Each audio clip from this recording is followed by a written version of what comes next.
Lubnan.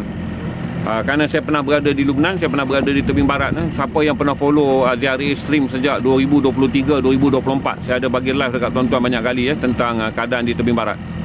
Keadaan di Lubnan kan, masa pengeboman Lubnan bulan 8 tahun 2024 saya berada di sana. Siapa yang dah follow saya di ZRA Stream lama akan tengok keadaan pengeboman di Lubnan waktu Israel serang Dahiyah. Sekarang Lubnan yang sedang menanggung beban yang sangat besar. Okey. Saya dah tak boleh baca komen dah. Saya tak tahu kenapa siapa yang swap komen. Admin swap komen ni. Saya tak boleh baca komen lah pula. Saya tak boleh baca komen. Admin swap komen kot. Admin, masukkan balik komen. Kenapa ayah tak boleh baca kenapa ayah tak boleh baca komen, Ham?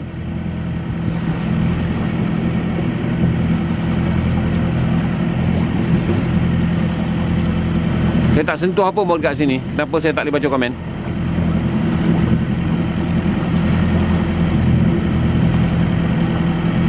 Jadi saya jelas keadaan di tebing barat teruk. Saya beritahu dekat tuan-tuan, kata salah satu benda yang menjadi keutamaan kita sebab oleh kerana kita melihat naratif dunia, banyak orang bercakap tentang Gaza. Tapi kalau kita ikut naratif Islam, banyak yang perlu kita perhatikan dalam keadaan di tebing barat, terutama dengan penutupan Masjid Al-Aqsa daripada 13 bulan Mac, iaitu menjelang 10 malam akhir apabila berlaku perang di antara Israel dengan Amerika menyerang Iran. Mereka tutup Masjid Al-Aqsa. Tak pernah. Sejak Masjid Al-Aqsa sekalipun jatuh di tangan Israel pada tahun 1967, Masjid Al-Aqsa tak pernah ditutup dan ditutup lama. Dan kemudian beberapa cubaan untuk orang-orang ekstremis Yahudi masuk dan menyembelih kambing di dalam kawasan Masjid Al-Aqsa hampir berlaku, walaupun berjaya ditegah. Jadi keadaan di Masjid, kalau ikut keutamaan We Rise Asia, iaitu perjalanan sumut darat nanti, dia tak namakan sumut darat, tapi Malaysia akan anjurkan satu lagi perjalanan melalui jalan darat. Kali ini kita We Rise Asia, kita bangkitkan Asia adalah untuk bercakap mengenai Masjid Al-Aqsa, kiblat orang Islam yang pertama dan tempat ketiga paling suci. Sekarang ni kita mengikut apa yang dipanggil rentak kemanusiaan yang dilaksanakan oleh masyarakat sivil sejagat, iaitu tentang Gaza.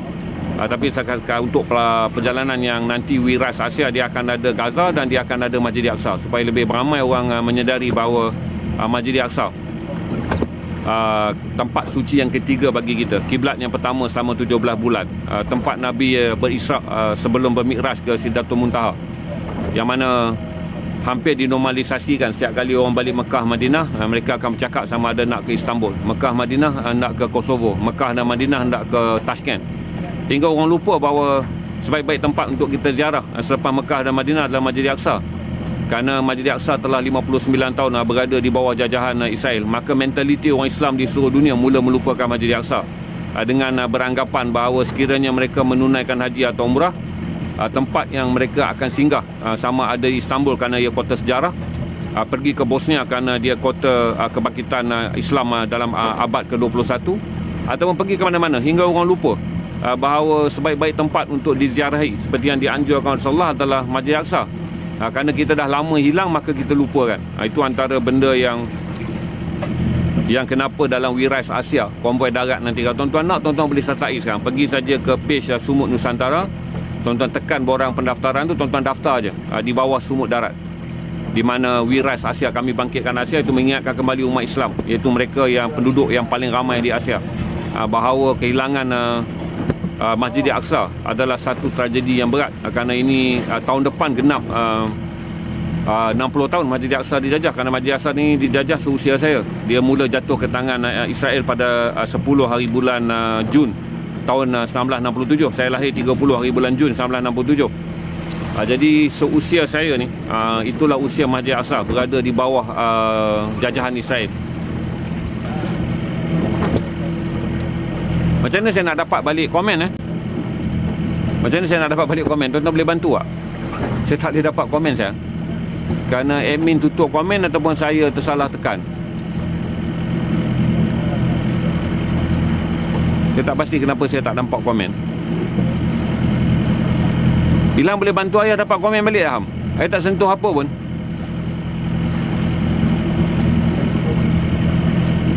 Dan saya tak dapat komen.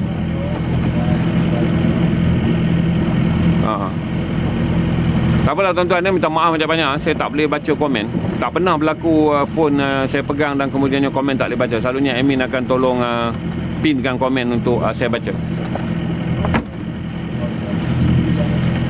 Oh, Arif dengan Zik pun tak boleh buat je. Saya ada satu phone ni ya, dan naik WhatsApp dia orang. Komen tiba-tiba hilang.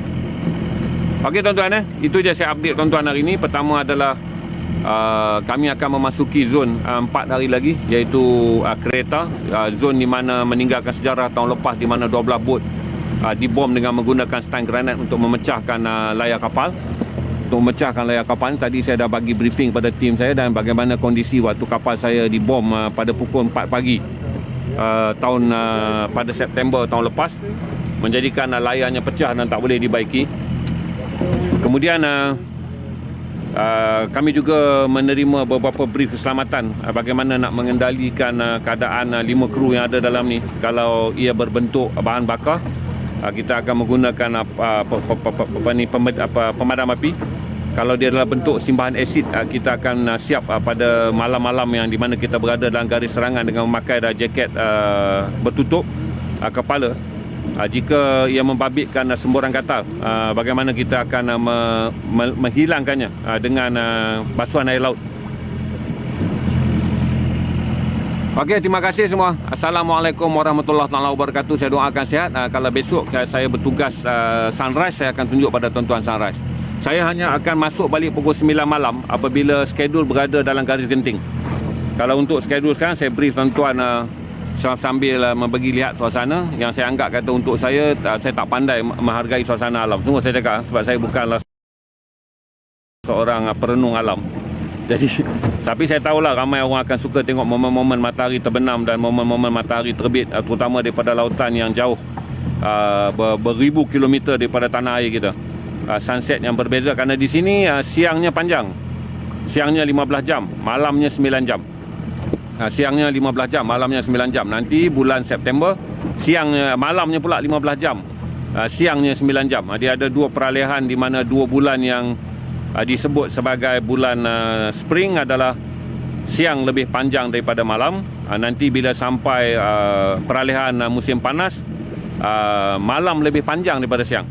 Sekian, Assalamualaikum warahmatullahi wabarakatuh.